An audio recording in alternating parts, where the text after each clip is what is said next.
모두를 바라보면서 무엇이라고 말씀하실까 가만히 생각해 봤습니다.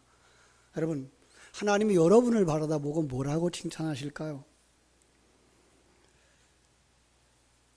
정말로 우리는 아무것도 없는 그 상태에서 생명을 가진 자가 되어졌고, 그리고 거기서 시작해서 살아온 지난 날들, 그래서 하나님이 이렇게 칭찬하시지 않을까라는 생각을 해봅니다.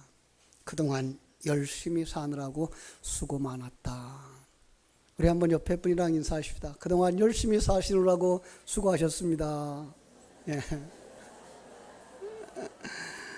한 번 더 인사할까요? 열심히 사는 당신은 멋쟁입니다.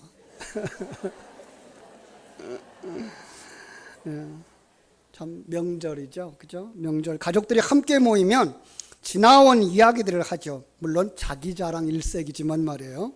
그런 이야기를 들으면 여러분은 마음은 어떻습니까? 지금까지 내가 살아온 내 인생 40년, 50년, 어떤 면에서는 70년, 80년 망망대해 같았던 그 인생길 노져온 여러분들이 인생의 배에 어떤 것이 열매되어져 채워졌을까? 한번 여러분의 인생을 돌이켜봤으면 좋겠습니다. 그리고 그것으로 만족할 수 있는가 생각해봤으면 좋겠습니다. 참 그것으로 스스로 만족할 수 있는 사람들, 그 복 있는 사람이라고 말할 것입니다. 그런데 대부분의 인생들이 안타깝게도 그렇지 못하다는 겁니다. 열심히만 하면 뭔가 다 이루어지고 채워질 것 같았는데 그게 쉽지가 않다는 거예요. 충성하면 알아줄 것이라고 생각했는데 그렇지 않더라는 거예요. 이게 인생이 아닌가 싶습니다. 그래서 지나가는 것이 아쉽고 시간 가는 것이 아쉽고 그런가 하면 사람 만나는 것이 좀 그렇습니다. 때로는 나를 너무나 잘 아는 친구들, 가족들 만나는 것조차 부담스러워지고 그래서 피하는 시대가 된 것 같아요.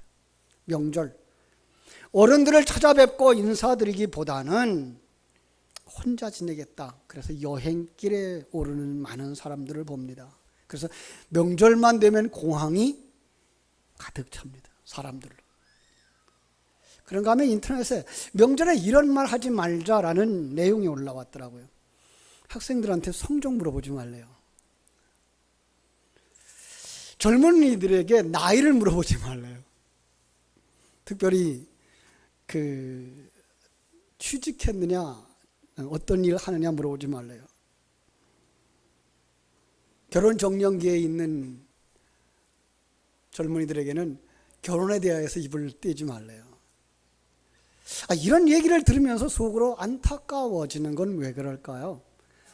그건 가족에서 어른들이 가족의 일원인 어린 사람들에게 베푸는 관심이고 사랑의 표현이었어요. 그런데 가족 중심, 어른 중심의 세계에서 우리가 벗어났어요. 나 중심의 세계로 바뀌어져요. 그래서 이러한 사랑과 관심조차 그 내일인데 왜 간섭이야? 왜 잔소리야? 간섭과 잔소리로 듣는다 그럽니다. 그래서 명절이 어른들에게는 참 오히려 부담스러운, 그래서 혼자 있기 좋아하는, 외로워지는 시대가 됐다 그럽니다. 그런데 그렇게 대하는 젊은이들은 그럼 괜찮을까요? 아니, 젊은이들도 외롭기는 마찬가지입니다. 왜 사람들이 이렇게 변했죠?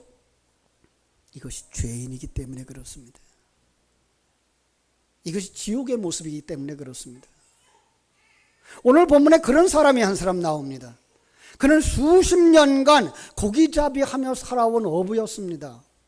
그는 갈릴리 호수를 생업의 터전으로 삼고 고기를 잡으면서 살아왔습니다. 수십 년을 고기잡이 하다 보니까 이제 고기잡이는 아주 전문가가 되었습니다. 어디에서 많이 잡히는지, 어디에서 잘 잡히는지, 어느 시간에 무엇이 잡히는지 잘 알게 된 전문가. 고기 잡는 거 내게 물어봐. 그럼 내가 다 할 수 있어. 난 누구보다도 많이 잡을 수 있어. 이런 사람이 된 겁니다. 그는 근멸성실히 열심히 고기잡이하는 사람이었습니다. 그 사람이 갈릴리에서 온 밤을 새우면서 열심히 고기를 잡았습니다. 어느새 새벽 동력이 밝아옵니다. 이제 하던 일을 멈추어야 할 시간이 된 겁니다. 여느 날처럼 그의 배에 고기가 가득했을까요? 오늘 본문을 보니까 밤을 꼬박 새우면서 열심히 고기를 잡으려고 그물을 내렸는데 얻은 것이 없었다라고 말하고 있습니다. 아니, 어떻게 그럴 수가 있죠? 갈릴리 호숫가에서 태어나서 고기잡이로 잔뼈가 굵은 전문가, 그가 밤이 새도록 열심히 성실하게 일을 했는데 얻은 것이 하나도 없다니 참으로 놀라운 일이 아닐 수가 없습니다. 당연히 배에 고기가 가득해야 하는데 어떻게 이런 일이 있을 수가 있습니까? 그런데 가만히 돌이켜보면 우리 인생이 바로 이런 일이 있습니다. 성실하게 살고 부지런하게 살고 열심히 살기만 했다고 해서 아름다운 결과가 주어지는 않더라는 것입니다.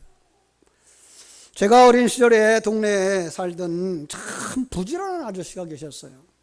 얼마나 부지런하고 얼마나 힘이 좋은지. 그런데 자기 땅이 없어 머슴살이하고 남의 논을 빌려서 농사를 지었습니다. 그분의 소원이 뭘까요? 내 땅 한마디기만 있었으면. 그죠? 그는 먹는 것 안 먹고 입는 것 안 입고 열심히 돈을 모아서 자신의 땅을 사게 됩니다. 논을 샀습니다. 땅 주인에게 땅값을 지불하고 땅 문서를 받아가지고 돌아오는 그는 너무나 기분이 좋아서 한잔 했습니다.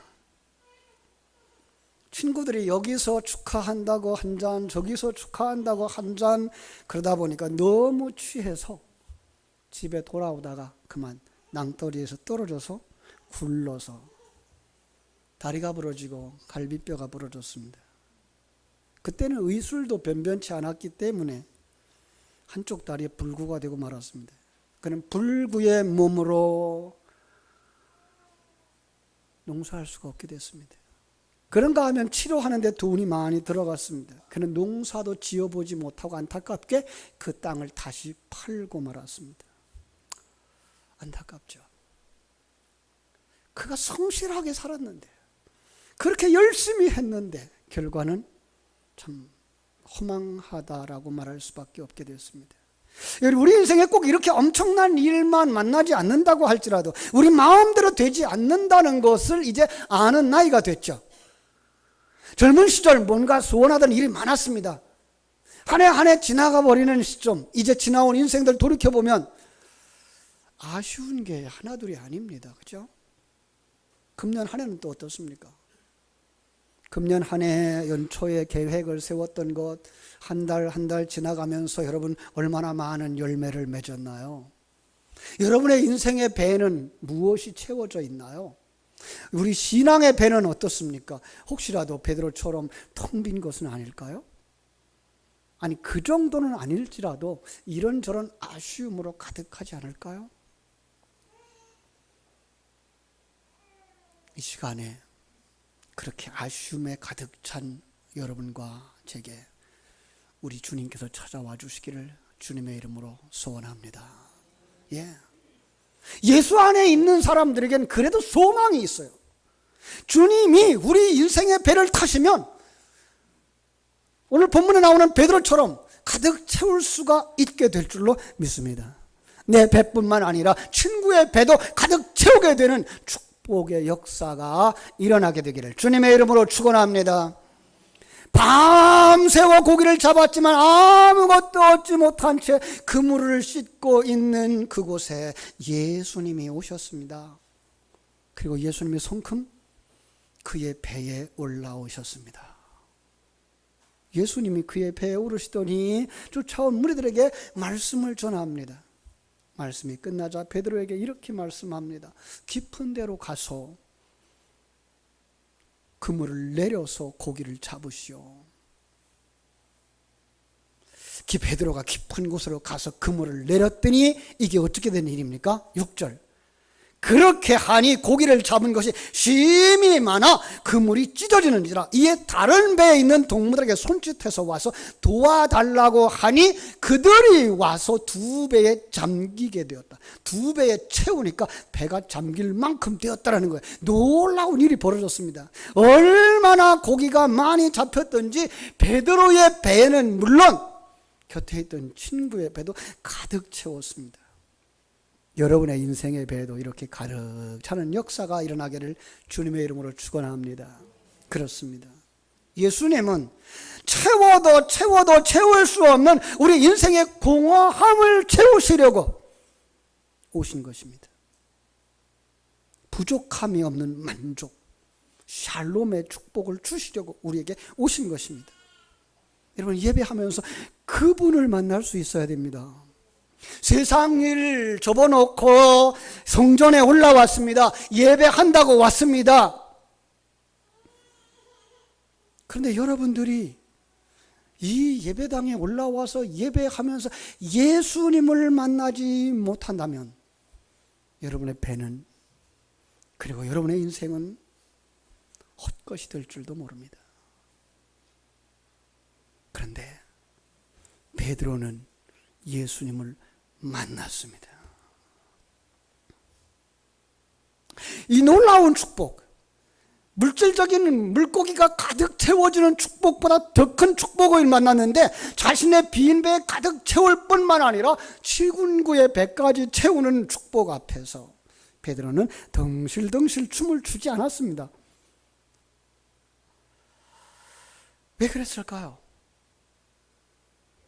오히려 그는 그 앞에 엎드렸습니다.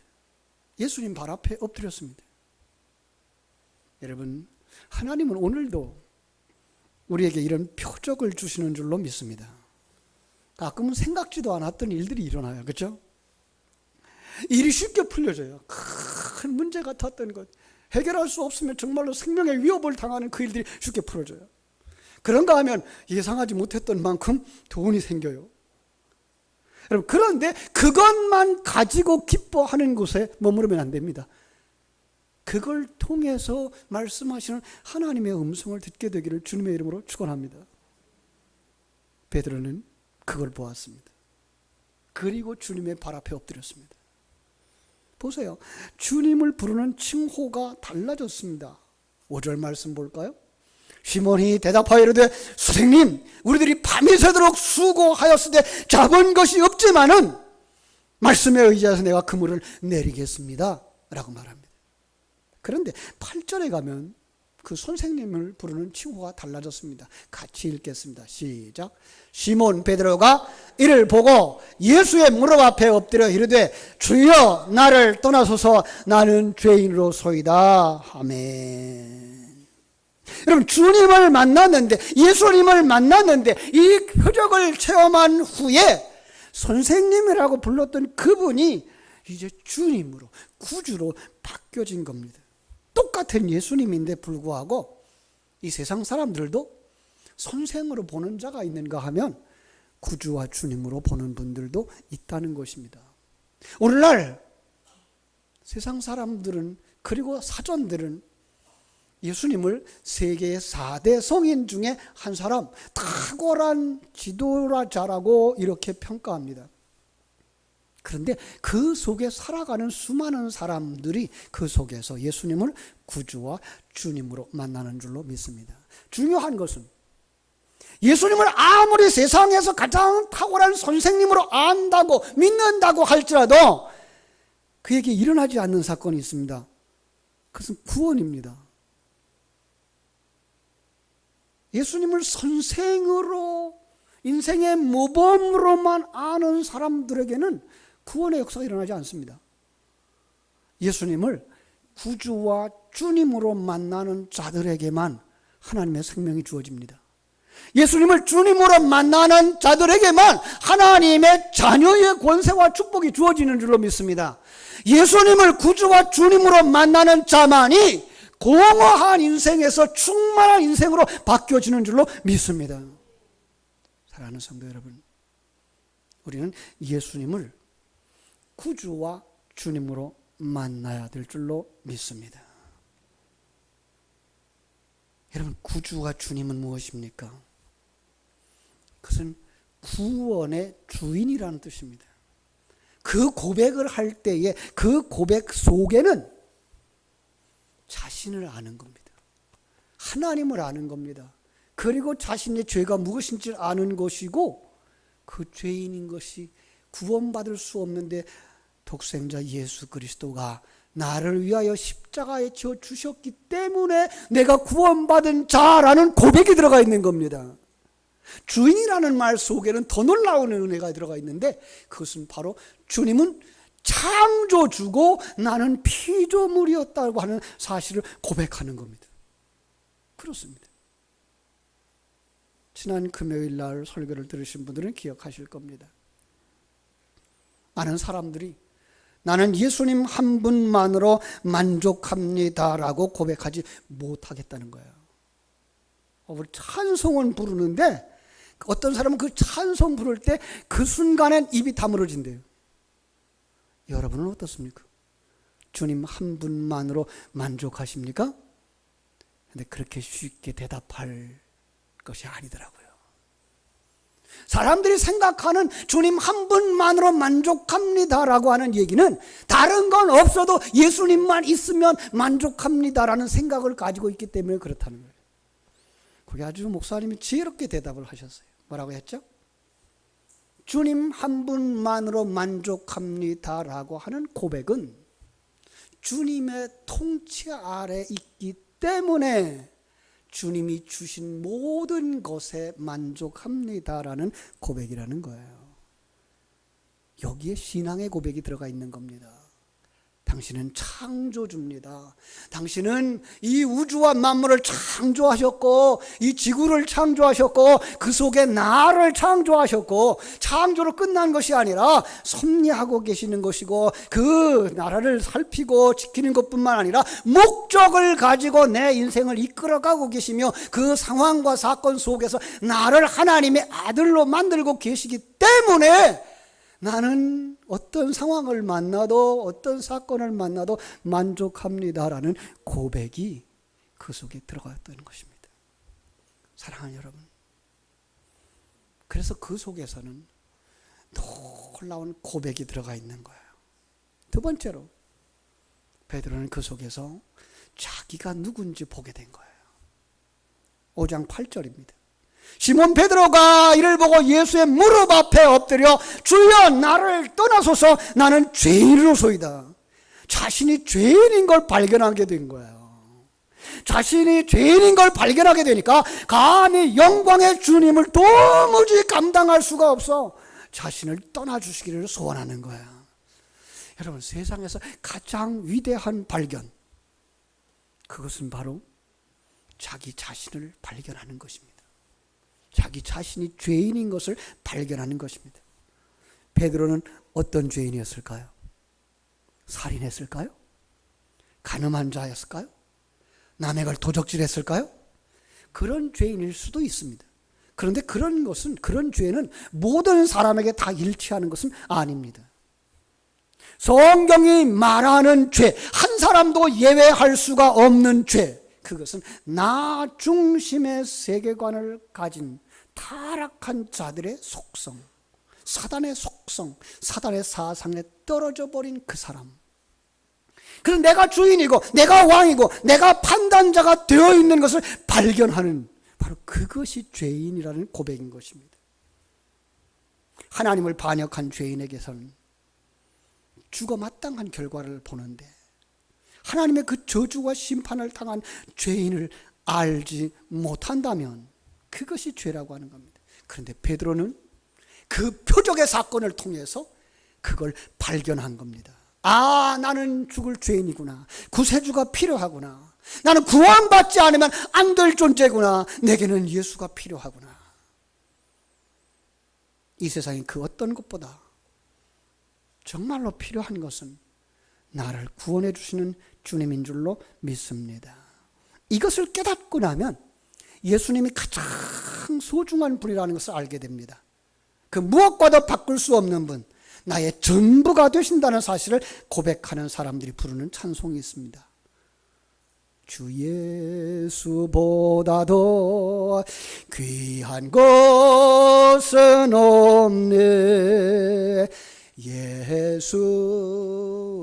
예수밖에는 없네. 세상 즐거움 다 버리고 세상 자랑 다 버렸네. 주 예수보다도 귀한 것은 없네. 예수밖에는 없네. 아멘입니까? 그리고 세 번째, 이러한 놀라운 축복을 그가 받아 누리게 되는데 영광스러운 제자로 부름을 받습니다. 그래서 예수님의 제자 가운데의 수제자가 되어집니다. 12제자, 저는 그걸 갖다가 아들이라고 말합니다. 하나님의 아들로 부름받는 자가 되어졌다는 것입니다. 5장 10절입니다. 세베대의 아들로서 시몬 동업자인 야고보와 요한도 놀랐습니다. 예수께서 시몬에게 이르시되 무서워하지 마라. 이제 후를 오는 네가 사람을 취하리라. 다른 성경은 뭐라고 말하죠? 사람을 낚는 어부가 되게 하리라. 고기를 잡아서 평생을 살아야 할 어부였던 베드로에게 주님이 이렇게 말씀하십니다. 이제 내가 나를 주님인 줄 알았고 네가 죄인인 것을 깨달았느냐? 그래 됐다. 내가 이제 너를 새 사람 되게 하겠다. 고기잡이로 한평을 상을 살다가 끝나는 인생이 아니라 영원한 곳에 참여하는 자, 제자가 되게 하겠다. 그리고 너로 축복의 통로요, 생명의 통로요, 구원의 통로요, 하나님의 아들이 되게 하겠다라고 말씀한 겁니다. 여러분 한번 생각해 보세요. 베드로가 열심히 고기를 잡아서 한평생 고기를 잘 잡고 많이 잡아서 부자가 됐다고 생각해 보십시다. 그렇게 한평생 살고 났다면 남은 것이 무엇일까요? 이 세상 떠나는 사람들에게 이 세상의 그 많은 재물들은 무엇이 될까요? 그 사람과 아무 관계가 없어집니다. 고기를 많이 잡았으니까 큰 집도 하나 장만했을 것이고 자녀들에게 재산을 물려줄 것도 있을 것입니다. 베드로는 아주 잘 됐을 때 그랬을 것입니다. 가능성이 있습니다. 여러분 그렇다면 이 세상이 아니라 그 다음 세상에서는 그것들이 무슨 소용이 있겠습니까? 아무리 잘 되고 아무리 놀라운 결과를 얻었다고 할지라도 이 세상 것은 세상 것으로 끝나고 마는 것입니다. 그런데 주님이 그를 부르셔서 이제후로는 네가 사람을 취하는 자, 사람을 넉는 어부가 되게 하리라 하셨습니다. 여러분 이 말씀을 아브라함에게는 뭐라고 말씀하셨죠? 축복의 통로가 되게 하리라 하고 말씀하셨습니다. 여러분에게는 뭐라고 말씀하셨습니까? 다음 세대를 살리는 생명의 통로가 되라고 말씀하시지 않습니까? 여러분 인생의 잘못된 길을 가고 있는 자들, 멸망의 길을 걸어가고 있는 그들에게 거기서부터 옮겨서 그 구원자이신 예수 그리스도를 만나게 해주는 그것보다 더 놀라운 것이 어디 있습니까? 아무리 효도한다 하지만 이 세상에서 아무리 잘해드린들 100년 200년 살고 지옥 가면 무슨 소용이 있습니까? 여러분 정말 효도하기 원합니까? 그분을 천국 갈 수 있도록 도와드리기를 주님의 이름으로 축원합니다. 하나님은 여러분과 제게 그 사명을 부여했습니다. 이제 우리를 바로 그 자리로 인도하고 계십니다. 이런 놀라운 축복. 여러분 하나님께서 그에게 뭐라고 말씀하십니까? 깊은 곳으로 가라고. 여기 깊은 곳으로 가라고 하는 이야기를 들으면서 저는 세 가지를 생각해 보았습니다. 한 가지는 아직도 뭇에서 떠나지 못한 인생. 찬송가 302장에 보면은 아직도 밧줄이 묶여 있어서 세상을 떠나지 못하고 있어요. 세상에 묶여있는 인생, 지옥 가는 인생들입니다. 그런가 하면 얕은 물, 철삭거리는 곳에서만 놀고 있는 인생, 종교생활하는 사람들입니다. 하나님은 우리들에게 요구하십니다. 깊은 곳으로 가라. 깊은 곳으로. 정말로 큰 하나님의 세계, 하나님의 그 깊고 오묘한 진리의 세계, 거기에 그물을 내려야만 여러분의 그물이 가득 채워질 줄로 믿습니다. 여러분 안에서 일어나는 많은 사건들이 여러분들을 채우고 채우는 역사로 변화되어질 줄로 믿습니다. 여러분, 어떻게 이러한 기적이 일어났죠? 베드로가 깊은 곳으로 가서 그물을 내렸습니다. 거기에는 또 여러 가지 의견들이 있습니다. 첫째는 그는 주님의 말씀을 듣고 합니다. 그렇습니다. 주님의 말씀을 듣는 은혜가 그에게 임하였던 것입니다. 사랑하는 여러분, 여러분들이 주님의 말씀을 듣는 시간 되어지기를 주님의 이름으로 축원합니다. 여러분의 예배하러 나와서 목사의 설교를 듣고 가면 아무 소용이 없습니다. 주님의 음성을 들어야 됩니다. 내게 하시는 말씀, 내게 주시는 말씀, 주님이 내게 주시는 말씀을 들어야 됩니다. 그 주님의 음성이 생명이고, 주님의 그 음성이 은총이고, 주님의 말씀이 그 능력이기 때문에 그렇습니다. 주의 말씀 속에 치유가 일어나고 주의 말씀 속에 회복이 일어나기 때문에 그렇습니다. 주님의 말씀이 소경의 눈을 뜨게 하고, 주님의 말씀이 안전뱅이를 일으켜주고, 주님의 말씀이 중풍병자를 일으키는 줄로 믿습니다. 진리의 말씀을 들을 줄 알아야 됩니다. 성경을 읽으면서 하나님이 내게 주시는 말씀을 들을 수 있어야 되고, 설교를 들으면서 내게 주시는 말씀을 들을 수 있어야 됩니다. 그 사람이 복 있는 사람입니다. 뿐만 아니라 말씀 듣는 데서 그쳤으면 아무 소용이 없습니다. 그 말씀은 생명이라, 그 말씀은 행동하게 만듭니다. 그래서 베드로는 믿음으로 나아가서 그물을 던집니다. 5절 말씀입니다. 시몬이 대답합니다. 선생님, 우리들이 밤이 새도록 수고하였으면 잡은 것이 없었지만은 말씀에 의지하여 내가 그물을 내리겠습니다. 도저히 불가능한 상황입니다. 전문가예요. 전문가가 볼 때가 아닙니다. 전문가가 볼 때 이 낮에 그물을 내리는 건 때가 아닙니다. 그런데 전문가의 이론이 아니고, 경험이 아니고, 하나님의 말씀에 의지하여 순종하는 것입니다. 주의 말씀에 순종하는 여러분 되시기를 주님의 이름으로 축원합니다. 도저히 안 될 것 같은 상황, 그런데 주님의 말씀에 순종하니까 역사가 일어납니다. 하나님의 역사는, 하나님의 일하심은 우리를 시간과 공간 세계 속에서 잘 먹고 잘 살고 장수하게 만드는 데 있지 않습니다. 여러분과 나를 순종의 사람으로 만드는 데 있습니다. 하나님의 사람, 하늘나라를 유업으로 받을 만한 하나님의 아들로 만드시고, 그리스도와 한 몸을 이루는 그리스도의 신부를 만드시고, 성령을 모시고 살아가는 성령의 전으로 만드시는데 하나님의 일하심이 있기 때문에 그렇습니다. 그 경험을 가진 사람만 자기의 인생이 가득 채워지는 걸 경험하게 되는 줄로 믿습니다. 다른 친구의 배에도 가득 채워줄 수 있는 것이 내게 있음을 깨닫게 되는 줄로 믿습니다. 사랑하는 여러분, 이 세상에 살아가면서 남들같이 위대하다, 큰 일을 했다, 이름을 남겼다라고 하지 않는 분들 어떻습니까? 그것은 이 세상 없어질 때 다 없어지고 맙니다.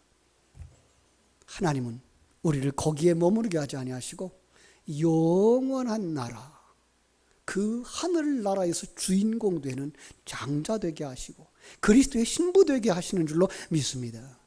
그것을 깨달아 아는 사람만 자기 안에 일어나는 사건들 속에서 이게 내 배가 가득히 차는 것을 경험하게 되어지고 다음 세대에게도 이 가득히 채우는 놀라운 축복을 전달하는 자가 되어지게 되는 줄로 믿습니다.